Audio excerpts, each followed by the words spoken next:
They didn't silence her with a bullet. They did something more precise than that.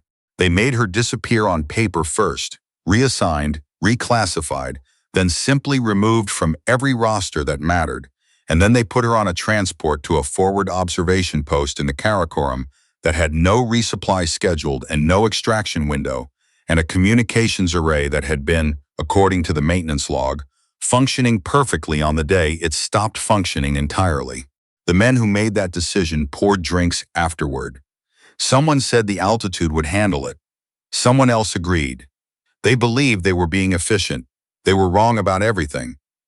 If you're watching this right now, drop a comment telling me where you're watching from. I want to know how far this reaches, and if you haven't subscribed yet, do it now, because you will not believe where this story ends. The Karakoram Range does not negotiate. That is not a figure of speech or a dramatic construction. It is a geological fact expressed in degrees Celsius, in meters of altitude, in the physics of human respiration at elevations where the atmosphere contains approximately 60% of the oxygen available at sea level. Military survival doctrine acknowledges a specific threshold. An isolated individual above 4,800 meters without resupply in winter conditions has a functional survival window measured in days, not weeks. The cold alone is not what kills. It is the compounding. Cold plus altitude plus dehydration plus caloric depletion, each variable accelerating the others in a cascade that even the most physically conditioned human body cannot indefinitely resist. Which is why Chief Warrant Officer Liam Nakashima's coffee went cold and stayed cold on the desk in front of him when the thermal imaging sweep of Grid Sector 7 Foxtrot returned data that made no sense to any of the 3 analysts who reviewed it before it reached him. There was movement on the ridge, not the movement of wind-shifted debris, not the thermal signature of an animal seeking shelter. The slow, deliberate, unmistakably intentional movement of a human being traversing a slope at 100 meters in conditions that had grounded every rotary aircraft in the region for the past 9 days. Nakashima looked at the image for a long time without speaking. Then he said, "Get me eyes on that position, whatever you have to do." She had been up there for 11 days. That was not the number anyone said out loud in the first hour after the rescue team returned. It was the number that existed in the thermal data, in the consumption records of the emergency cache that had been positioned at the post and never been intended as a long-term supply, in the physiological assessment that the forward surgical team conducted with the careful professional neutrality of people who were trying very hard not to visibly react to what they were measuring. Her name was Specialist Yara Osei. 29 years old, secondary occupational specialty, precision marksmanship. Primary occupational specialty, which appeared on her personnel file in a classification tier that required a specific clearance level to access, was something that the forward surgical team was not cleared to know about, and therefore did not know about, which meant they could not account for the particular quality of her vital signs. She should not have been alive. The numbers they were recording did not describe a person who had survived 11 days at altitude in winter. They described something the senior medic, a quiet man named Corporal Ye, would write in his notes as physiologically inconsistent with reported exposure parameters. She was alive, and she was alert, and she was holding something against her chest with both arms in the rigid, deliberate way of a person who has made a decision about what they will and will not release and has had 11 days to commit to that decision completely. The object was a rifle case, custom construction, the kind of composite material that was not available through standard military procurement channels. Sealed. When the medics had, during the second hour of treatment, attempted to move it aside to access her left arm for an IV line, her eyes had opened with the speed of a switch being thrown, and she had said, in a voice that was wrecked from 11 days of altitude and dehydration but carried absolute precision in every syllable, "Don't." Nakashima received the report while he was still coordinating the debrief of the rescue team. He read it once. He read it again. Then he told his aide to clear his schedule, and he went to the medical tent. She was sitting up when he arrived, which she should not have had the physical capacity to do. The rifle case was across her lap, both hands resting on it with the deliberate positioning of someone who is not clutching from fear, but holding from purpose. Nakashima pulled a chair and sat down across from her. He did not open with rank or protocol. He had done enough of these conversations to understand when protocol was the wrong instrument. She looked at him the way people look at something they are deciding about. He let her decide. After a moment, she said, "You're Nakashima." "That's right. You made the call to send the thermal sweep." "I did." She studied him for another 2 seconds. Her eyes had the quality of someone who processed information in layers, the outer layer receiving data while the interior layers were already running the analysis. "You didn't send it through the standard request chain," she said. "It wasn't a question." Nakashima felt something settle in his chest, the particular feeling of a calculation confirming itself. "No," he said, "I didn't." "Why not?" "Because the standard request chain," he said carefully, "has a routing node that I wasn't certain I trusted." A long silence. "Good call," she said quietly. Nakashima looked at the rifle case. He had been looking at it since he walked in the way you look at something you need to understand before you can decide what to do about it. He had handled weapons his entire career. He had seen custom work, had seen platforms modified by skilled gunsmiths for specific operational requirements. Whatever was in that case was not a modification. It had been built towards something. He said, "Specialist Osei. Before I ask you anything else, I need to understand one thing." She waited. "The recovery report says you were at the post for 11 days. The resupply window for that position was closed before you arrived. You had what was cached on site and whatever you carried in with you." "Yes." He paused. He was choosing the precise words because the imprecise ones would not do justice to what he was actually asking. "How did you know to stay?" She looked at him steadily, because leaving was what they were counting on. She glanced down at the case, and because I wasn't finished. Nakashima was quiet for a moment. Outside the medical tent, he could hear the ordinary sounds of a forward operating base. Wind, equipment, voices at the distance that made them sound almost peaceful. "Nothing out of place, nothing alarming," he said. "What are you finished now?" Something moved in her expression. Not relief. Something more complicated and older than relief. "That depends," she said, "on whether I can trust you with the next part." The tent where Nakashima brought his technical specialist was chosen for the same reasons tactical people always choose rooms. One entry point, no external communication connections, and walls that were, if not soundproof, at least better than open air. His specialist was a man named Rupert Saad, 12 years with signals intelligence before a lateral transfer to the kind of cross-functional unit that did not appear on any organizational chart. Saad had the particular quality of someone who had spent more than a decade understanding how information was hidden and had developed, as a professional byproduct, a very accurate sense of when something unusual was in front of him. He knew within 30 seconds of examining the rifle case, not the rifle itself, which was extraordinary in its own right. The barrel tolerances alone told him that whoever had machined it had access to manufacturing processes that were not listed in any defense procurement catalog he had ever seen. The case. The walls of the case were too dense for their apparent purpose. Composite layering that went considerably deeper than structural protection required. He looked at Nakashima. He looked at Yara, sitting in the corner with the quality of stillness that belongs to people who have learned to run complex internal calculations while appearing externally at rest. He said, "There's a secondary compartment." "Yes," she said. "How long would it take you to access it without her cooperation?" Nakashima asked. Saad considered this honestly. "Days, maybe more." "The external layer alone is..." "She built it herself," Nakashima said. It was not a question. Saad looked at her. She met his eyes. "Yes," she confirmed. And then, because Saad was visibly doing the technical assessment of what that meant, "I have a background in applied mathematics and information security. I had time." 11 days, Saad said. "I started before that," she said. Nakashima felt the shape of the situation become clearer in the way that shapes become clear when you have enough data points to see the outline instead of just the individual points. He pulled a chair close and sat directly across from her, not as a superior officer, as someone who needed to understand. "Yara," he said, "I need you to tell me what's in the case." She was quiet for a moment. She looked at the case on her lap. She had the expression of someone who has been the sole custodian of something for so long that the act of sharing it requires a conscious decision that is physical in nature as much as mental. Then she said, 3 years ago, I was assigned to a special operations support unit. The work was what they told me it was for about the first year and a half. Nakashima waited. The targets were documented threats, arms networks, financial intermediaries for organizations that killed civilians in places where conventional prosecution couldn't reach. I ran my own verification checks on every package. The intelligence held. She paused. Then it didn't.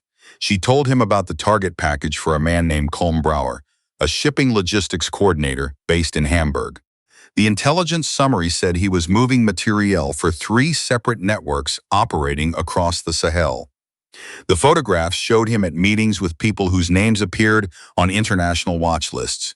She had done her standard pre-operation verification, 4 days of cross-referencing, and what she found, carefully and methodically, was that Colm Brouwer was a contract investigator for a European investigative journalism consortium.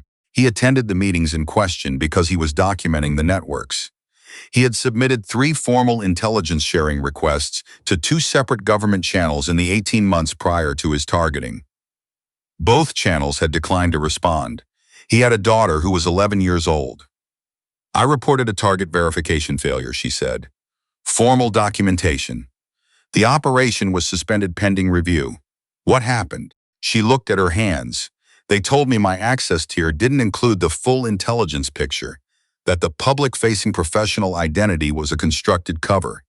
She paused. A man named Quentin Vance came to see me in person.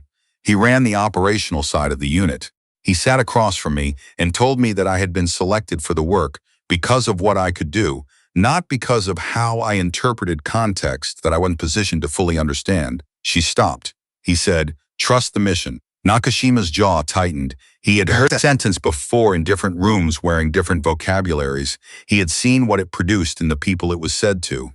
"What did you do?" he asked. "I refused the mission, in writing, and then I started collecting everything I could reach before I ran." The external compartment of the case contained what she called her operational record. 22 documented engagements over 3 years, atmospheric data, ballistic logs, mission packages, confirmation codes, a complete technical record of what the unit had tasked her to do and what she had done. The issuing authority behind the mission designations was referenced by a code designation that Saad recognized after a moment in the way you recognize something you have only ever seen in documents marked above your clearance level. He looked at Nakashima. Nakashima read his face. The secondary compartment, Nakashima said, "What's in it?" Yara said, "Everything else. What I found while I was running.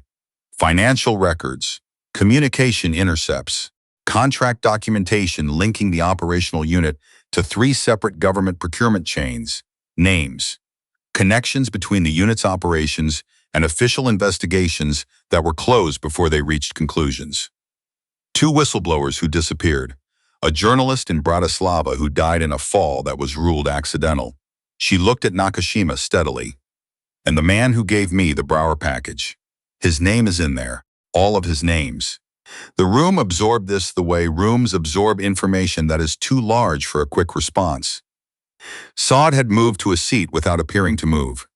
Nakashima's hands were flat on the table, not because he had put them there, but because they had arrived there while the rest of him was processing. He said, "When did you start building it?" "About 6 months before I refused the mission," she said. "Something was wrong with the intelligence pattern on Brouwer before I could articulate what. I started keeping records." "Even then? While you were still inside?" She looked at him without apology. "You keep records when you're doing something where you might someday need to explain yourself." She paused. "I was hoping I was wrong about what I was part of. I kept hoping that until Hamburg. Before that, Nakashima had been trying not to ask about the rifle.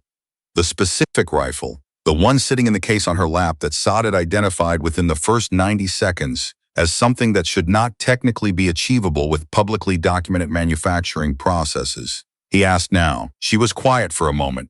"Before I ran," she said, "I had access to the unit's equipment. Not everything.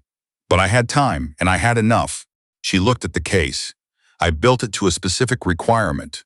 "What requirement?" "The same one," she said, "that told me I needed 11 days on that ridge." He was still. He thought about the mission that had put her at a forward observation post in the Karakoram with no resupply and no extraction. He thought about the official framing, reassignment, reclassification, a post with a communications array that had stopped functioning. He thought about the people in climate-controlled rooms who had considered the altitude sufficient. He said, "The mission the unit sent you on, before the reassignment, tell me about it." A pause. "The last package," she said, "before they tried to disappear me. The target was a financial auditor based in Geneva, Vera Montague. According to the package, she was an internal compliance officer for a private defense contractor. According to the unit, she had become a liability." She paused. "According to everything I found in 3 months of verification work, she was the liability because she had filed 6 formal audit referrals in 18 months documenting improper fund flows through 3 procurement contracts. To which agencies? She named them. Saad wrote them down without being asked because Saad's instincts were good, and he understood that writing things down in a room like this was not a gesture, it was a commitment. All 6 referrals, Yara said, were logged, assigned case numbers, and never assigned investigators. "The contracts they referenced are still active," Nakashima said. "Is Vera Montague alive?" She looked at him. "Yes. I spent 9 days confirming it before I accepted the reassignment to the observation post. She's alive, and she's not aware of how close it came. Did you take the shot?" The question sat in the tent. It was the question he had been navigating towards since she said the word requirement. "No," she said. "I didn't." A pause. "I took a different one." The number Nakashima got from Saad 20 minutes later arrived with a particular quality of information that requires a second processing pass because the first pass returns a result that the brain is reluctant to file as real. He read the ballistic record. He read the atmospheric data logged at the time of the shot. He read the distance figure once, and then a second time, and then he looked at Saad and said, "Verify this." "I verified it 3 times, Saad said. "Say the number." Saad said the number. The tent was quiet. 4,847 meters, 1 round, Quentin Vance. 11 days ago, at approximately the same hour that the communications array at the forward observation post went silent, which was the same hour, Nakashima understood now, that the unit had believed their instrument was in position to be removed by the altitude and the cold. She had been in a different position entirely. A ridge that the thermal sweep had found 11 days later because she had spent 11 days returning to it by a route that could not be efficiently tracked in winter conditions. She had been on that ridge for long enough to verify everything she needed to verify, and then she had done what she had spent 3 years building the specific capacity to do. They had sent her to disappear. She had disappeared, but not into the mountain. Saad was looking at the ballistic record with the expression of a man who is recalculating a very large number of prior assumptions simultaneously. He said quietly, not as a statement, but as a thought being processed aloud, "The documented long-range engagement record is..." "I know what the record is," Yara said. She had not moved from her corner. She had heard the number being said and had not reacted because she had already run that calculation many times, including during the 11 days she spent at altitude waiting for the situation to allow her to come down. Nakashima looked at her.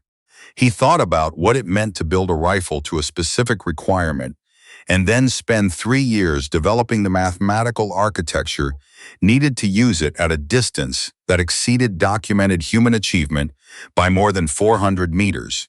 He thought about a girl who had been selected for a program because of the particular way her mind organized spatial relationships and probability calculations. He thought about what that mind becomes when it is given 11 days alone at 5,000 meters to make its final calculations. "You planned the ridge," he said. She said, "I planned everything after Hamburg." He looked at the case. Nakashima was the kind of man who had spent 19 years making calls in situations that required him to decide, faster than he would have liked, whether to trust something he did not fully understand. He had been wrong sometimes. The track record was what it was. But he had developed over those 19 years a specific instinct for the difference between information that was being managed and information that was true. And the woman sitting across from him had not managed one syllable of this conversation. He said, "The secondary compartment. I need you to open it." "But not yet." She waited. "I need a transmission pathway first." something that doesn't route through this base's standard communication infrastructure. Saad looked up. I can build it. Emergency satellite uplink through the secondary relay, air-gapped from the base network. He paused. Give me 40 minutes. You have 25, Nakashima said. Saad started immediately. Yara was looking at Nakashima with the evaluating quality that he had already come to recognize as her default mode of engagement. Not suspicion, not mistrust, but the specific assessment of someone who has learned to read people quickly because reading them slowly has a cost she knows precisely. You're not reporting this up the chain, she said. He said, there's an audit referral chain that was filed 6 times in 18 months and never assigned an investigator. I don't know how far up the chain the reason for that goes. A pause. She said, that's the right call. He said, it's the call I already made. She looked at him steadily. Then she said, there's a federal prosecutor, Simone Ochterberg. She's been building a financial case on the contracting side for 2 years. She doesn't have what I have, but she's rigorous, and she's not connected to the unit's network. She paused. When the pathway is ready, the transmission goes directly to her, nothing through standard channels, nothing up the chain until after she has it, Nakashima said. Understood. They sat in the particular quiet of people who have reached a mutual understanding in a situation that does not allow for the luxury of taking time to reach it. Outside the tent, 19 minutes into Saad's work, a sound, not large, not the kind of sound that announces itself. A shift in the quality of the ambient noise near the tent's secondary entrance that was meaningless to 99 people in 100. Nakashima was not among the 99. He did not move for 2 seconds. He kept his posture completely neutral. His eyes tracked across the tent in the casual manner of someone resettling their attention and found Yara already looking at the same entry point. She had heard it too. He said, we move now. Not in 5 minutes. She had the case off her lap and slung diagonally across her body before he finished the sentence. What followed was not a crisis. It was a reposition conducted by people who had each spent many years under circumstances where the difference between a reposition and a crisis was the quality of discipline applied in the first 30 seconds. Nakashima used 2 clicks on the team channel. Saad picked up his equipment without being told and moved with them. A sergeant named Petra Gaines. Nakashima's most trusted field NCO, 12 years of service, not a person who asked unnecessary questions in motion, materialized from the direction of the supply cache and fell into formation without breaking stride. The secondary storage structure at the north end of the base perimeter had 2 qualities that mattered now. It was not on the current base map, having been constructed during a facility expansion that predated the current command structure, and its walls were reinforced because it had originally been built for ammunition storage. Nakashima moved Yara there. He positioned Gaines on the entry point. He looked at Saad. How much time?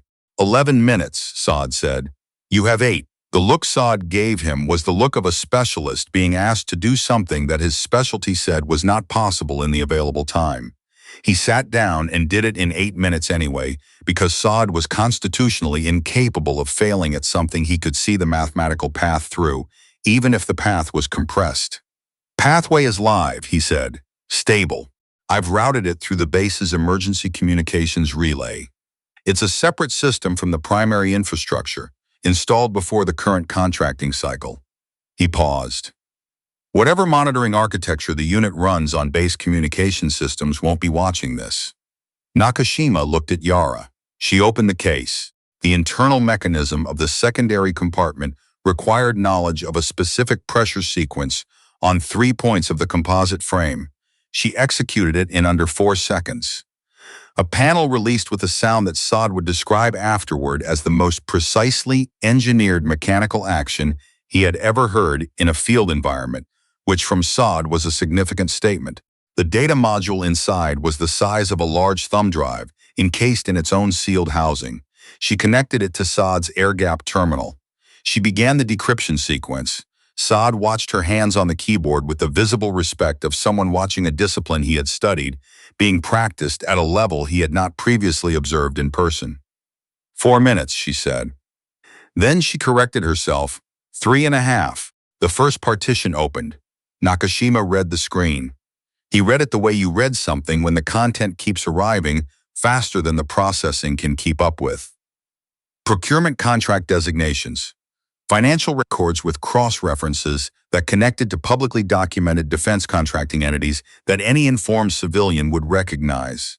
Communication intercepts with metadata that could be independently authenticated. Saad pointed at one column. He was trying to make his voice stay even and not fully succeeding. These 3 contract designations, he said, they're not historical. He paused. They're active, currently funded, currently operational.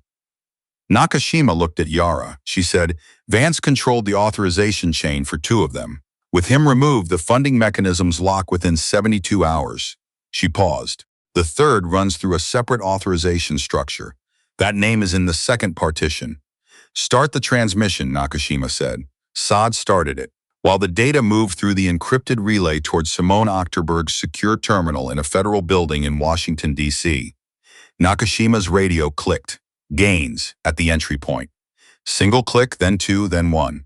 The pattern meant multiple positions outside perimeter holding. They know she's here, Yara said. Not a question.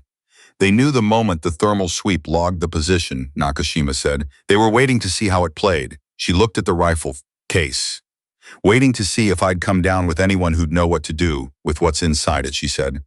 Or no one, Nakashima said. She met his eyes. Yes, or no one. He said, how many in your assessment? She thought for exactly 2 seconds. The unit uses 3-person retrieval cells for asset recovery operations. They carry 1 external coordination contact. 4 total. She paused. Their mandate is termination and material retrieval, not combat engagement in an environment with witnesses and documentation. Risk. They'll wait for isolation. We don't give them isolation, Nakashima said. Gaines appeared in the doorway. Her expression was the expression of someone delivering information they have already processed and are past the reaction to. Sir, 2 contacts on the east perimeter. 1 at the main supply route junction. Holding positions. How long before they commit? Nakashima asked. Yara answered, when the transmission window closes and the external contact confirms no outgoing signal was detected. She paused. They'll believe the monitoring architecture here gives them visibility into all communication activity. They'll think they've contained it, and when the transmission completes. She looked at the terminal screen, at the progress indicator, at the number of remaining data packets. When it completes, she said, they'll have a window of approximately 90 seconds before the confirmation receipt comes back on our end. In that window, they'll still believe the operation is containable.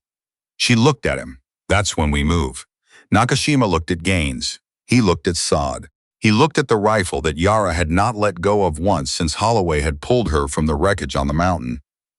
And he made the calculation that the situation called for, which was the same calculation he had been making since the moment the thermal sweep returned data that made no sense. He said, the moment that receipt comes back, we light every position simultaneously.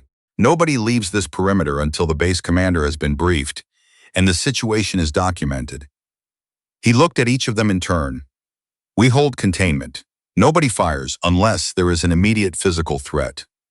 These are professionals, not amateurs, and professionals in their situation will not want a confrontation that generates casualties and investigation requests.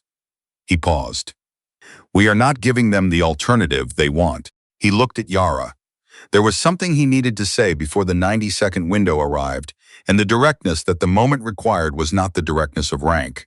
It was something else. You've been alone with this since Hamburg, he said. She was quiet. You're not alone with it anymore. She held his gaze for a moment. Something moved in her expression that had the particular quality of a person encountering something they had consciously stopped expecting to encounter. It was not soft. It was not a collapse toward relief. It was something harder than relief and more durable. Go position Gaines, she said. Her voice was steady. Her eyes were clear. I'll watch the terminal. He went. Transmission complete. Saad said it quietly, and then the confirmation receipt came through 4 seconds later. And in the 90-second window that followed, Nakashima and Gaines, and a specialist named Enrica Voth, who had been running perimeter security for 6 hours, hours without knowing why it mattered, moved to three separate positions simultaneously with the coordinated precision of people who had trained for containment operations and were now executing one without the advantage of advanced planning, which, as it turned out, was not as significant a disadvantage as it might have been against opponents who had built their tactical advantage entirely around the assumption that no one would be expecting them. The first contact surrendered without resistance in the east perimeter. A professional assessment, not a failure of nerve. The geometry had resolved against him and he knew it. The second contact, at the supply route junction, attempted to use a communication device.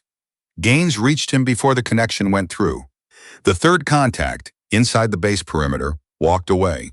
Nakashima let this happen. He needed the message carried back.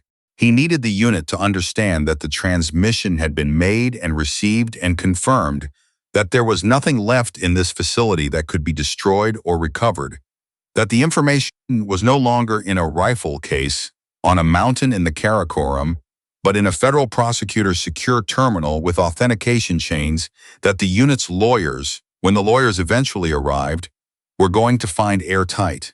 The fourth contact, the external coordinator, was gone before anyone reached the outer perimeter. Standard withdrawal protocol for a cell whose interior operation has failed. At 0423 hours, the base perimeter was quiet. Nakashima walked back to the storage structure. The door was open. Saad was at the terminal. Gaines was at the entry point. Yara was standing where she had been standing for the last 40 minutes, in the corner with the sight line to the door, with the rifle in her hands. She looked at him when he came through. "Done," he said. "The cell is contained. The external contact withdrew. Your transmission went through and Ochterberg has confirmed receipt." She looked at the rifle. Then she looked at him. "Is it enough?" she said. Not the evidence. She knew the answer to that question. She meant something that had no operational language and required a different kind of answer. He thought about Kolmbrauer in Hamburg, who was alive and whose daughter was 11 years old.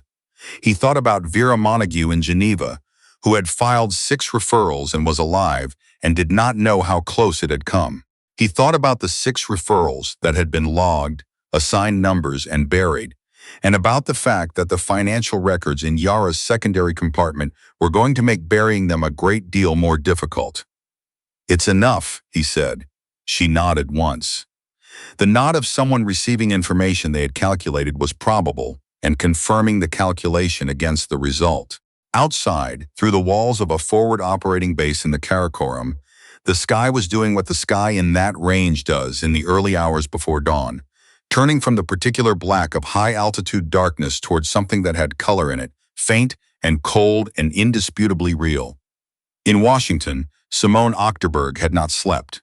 She had been awake when the transmission came through, and she had read the first 40 pages of the partition contents in the 30 minutes after receipt. And then she had done the thing that a prosecutor does, when the evidence in front of them is not merely sufficient but irrefutable. She had called the one contact she had spent 2 years cultivating specifically for a moment when the standard channels could not be trusted. And she had said, "This is airtight." And the contact had said, "How airtight?" And she had said, "The kind that doesn't need a second opinion." By morning, the first formal investigative referrals had been issued through a pathway that the unit's network had no visibility into because it ran through an oversight structure that had been established specifically to operate outside the contracting chain that the unit's procurement architecture depended on. By mid-morning, the funding mechanisms for 2 of the 3 active contracts had been flagged for suspension pending investigation. By noon, a sealed filing existed in a federal court that placed the partition's contents behind a legal wall that could not be dismantled without generating more documentation than the wall itself contained. The network was not destroyed in an afternoon. Networks built over many years do not collapse in hours. They are too distributed, too practiced at operating in the spaces between official structures, too accustomed to the particular safety of official legitimacy used as cover. But they are not invulnerable to documentation, and what Yara Osei had built, in 3 years of running and recording, in 11 days on a ridge at 5,100 meters in the specific mathematical architecture of a secondary compartment that Rupert Saad had found, and not been able to enter, and whose internal structure he would later describe as the most elegant information security solution he had encountered outside of classified government research. What she had built was not a wound the network could close. It was a fracture, and fractures spread. Nakashima got the first confirmation from Achterberg's office in the early afternoon, relayed through Saad's air-gapped pathway, which was still live because Saad had made it live and Saad did not leave things partially completed. Achterberg's exact words, as relayed by her assistant, were, "The scope of the resulting investigation will require interagency coordination. We are treating the documentation as historically significant."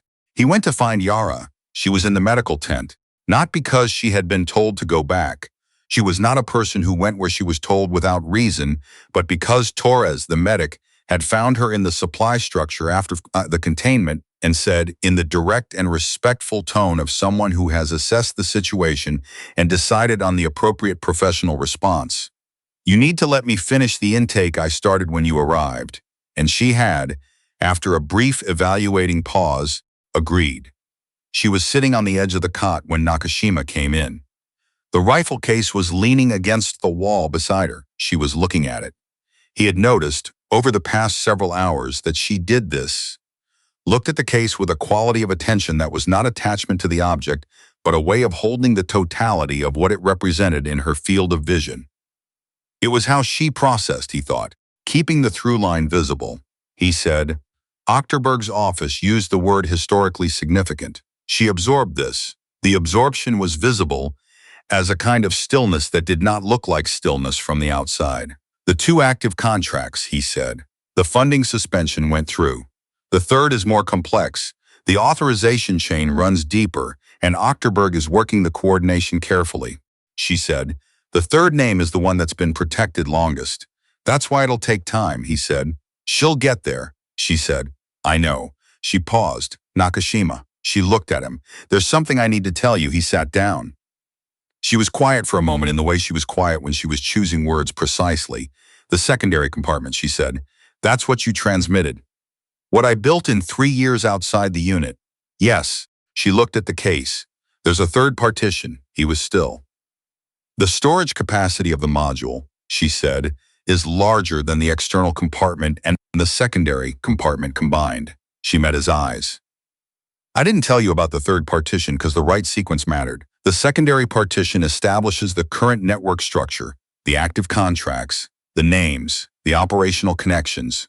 The third partition can't be used effectively until the current structure is compromised, because the protections on the third partition's contents are the same protections the network itself provides. He said, what's in it? She said, 27 years of operational history, the origin of the network. The people who built the initial contracting infrastructure before Vance was running the operational side. Investigations that were closed.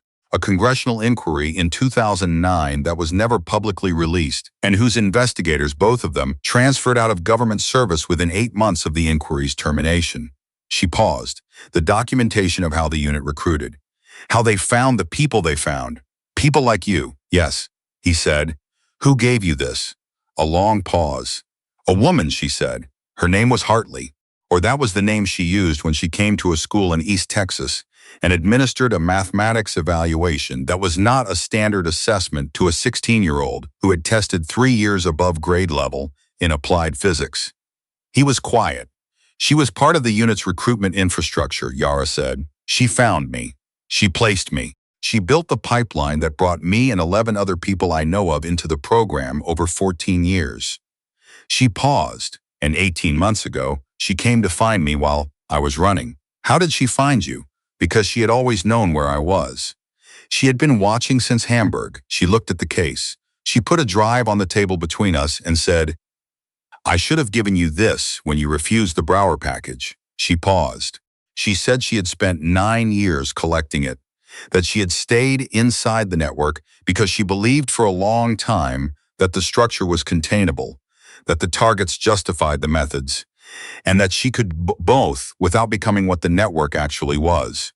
She stopped, and then there was a target that she could not sanction and could not stop and could not explain to anyone outside the room where the decision was made. Nakashima waited. She flagged the Brower package to me, Yara said. She knew what I would do with it. She needed the refusal to exist in the unit's own documentation, formally, in writing, because a documented refusal was something she couldn't manufacture herself. She needed me to create the record from the inside. She paused. She used me for that. I have been deciding how to hold that for a long time. She said it without drama or self-pity. It was a fact being acknowledged, with the particular honesty of someone who has processed a difficult truth over sufficient time to report it accurately, he said. The third partition needs to go to Achterberg. She said, I transmitted it 11 minutes ago. While you were reading Achterberg's confirmation message, Sod's pathway was still live. He looked at her. She met his gaze, without apology and without performance. The pathway had 4 minutes remaining on its stable window. The third partition's contents name, the third active contract's authorization chain directly. Once that name moves through any monitored system in this facility, the network's remaining operational capacity is redirected toward containment. The transmission needed to complete before anyone here knew it had happened. She paused. The sequencing mattered. He sat with this. He breathed slowly. He thought about what it meant that this woman, in the hours following the most operationally compressed night of her 3 years of running, had quietly executed the final calculation without informing him, and was now explaining it not because she required his approval, but because she had decided, somewhere in those 11 days on the ridge, that he was someone worth explaining things to. He said, Sod is going to be annoyed you used his pathway without telling him. Something moved at the corner of her mouth. I'll apologize, she said. He said, he won't believe it. She said, no, but he'll appreciate it anyway. The confirmation from Achterberg's office on the third partition came through at 16:47 hours. Sod read it twice and then walked to find Nakashima with the expression of a man carrying a weight he is pleased to carry. Achterberg's message, relayed verbatim. The third partition requires immediate escalation to a joint task force. We are treating this as a generational case. Please convey to the source that the documentation chain is complete and the legal wall is in place. She paused. And tell her we know what it cost. Nakashima went to the medical tent. Yara was still there. Torres had finished the intake and left. The tent was quiet. The rifle case was still against the wall where it had been for the past several hours. He read her the message. She listened. She was quiet for a moment after. Then she said, the woman, Hartley. Where she is now, I don't know. After she gave me the drive, she left. I haven't had contact since. Do you think she's alive? She said. I think she is the kind of person who has survived a long time by understanding the specific cost of being found. And I think she is somewhere doing the things she has always done, watching and collecting and waiting for the moment when what she has collected is needed. She paused. I think she'll find her moment. Nakashima nodded. He stood. He walked to the tent entrance and looked out at the base, ordinary and functional and utterly unremarkable in the late afternoon light. What happens now? He said. It was not a strategic question. It was the kind of question that gets asked when the immediate operational pressure has resolved and the space behind it is larger than expected. Now, he said, you talk to many people you are not going to enjoy talking to, investigators and prosecutors and oversight personnel and congressional staffers. People who will ask you questions you have answered many times and will need you to answer again in formats that are going to be tedious and occasionally insulting, given everything you've done to get the information to them. She was quiet for a moment. And you? He said. My team and I have our own set of uncomfortable conversations ahead about why we ran an uncoordinated operation on a forward base without notifying command, about the decisions we made in the 72 hours following the thermal sweep. She said, you followed your judgment, he said. I'd make the same calls. She looked at him steadily. So would I, she said, for the record. Torres appeared at the tent entrance. His face had the expression of someone who has received information he is not quite sure how to frame. Sir, he said, there's an incoming call on the secure relay, being routed through Achterberg's office. They're saying it's someone from the Senate Intelligence Committee's Oversight Division. Nakashima looked at Torres. He looked at Yara. He looked at the rifle case against the wall, and at the woman who had carried what was inside it for 3 years.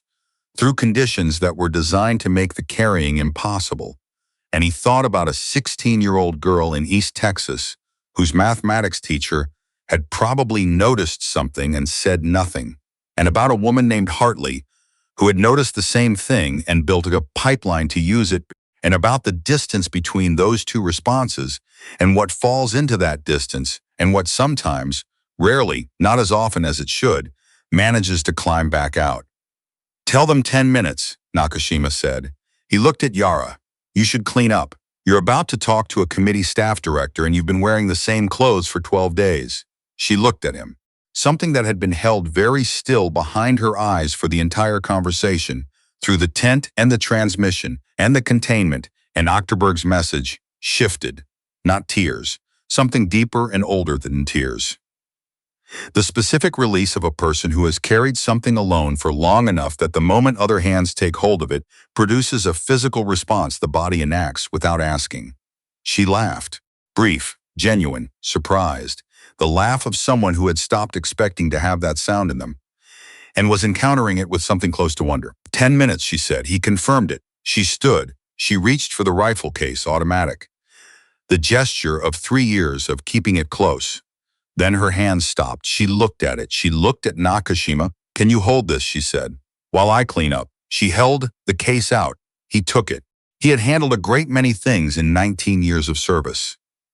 He had held them in training and in operations and in conditions that required him to understand without reservation what they were and what they were for and what they cost. He had never held anything that felt like this. It felt like testimony. It felt like 23 documented engagements and 3 years of running and 11 days on a ridge at 5,000 meters. And somewhere beneath all of it, a 16-year-old girl who had looked at a mathematics evaluation and seen only a test, not understanding yet what the person administering it was measuring her for. 4,847 meters, one round. The physics of it were not the story.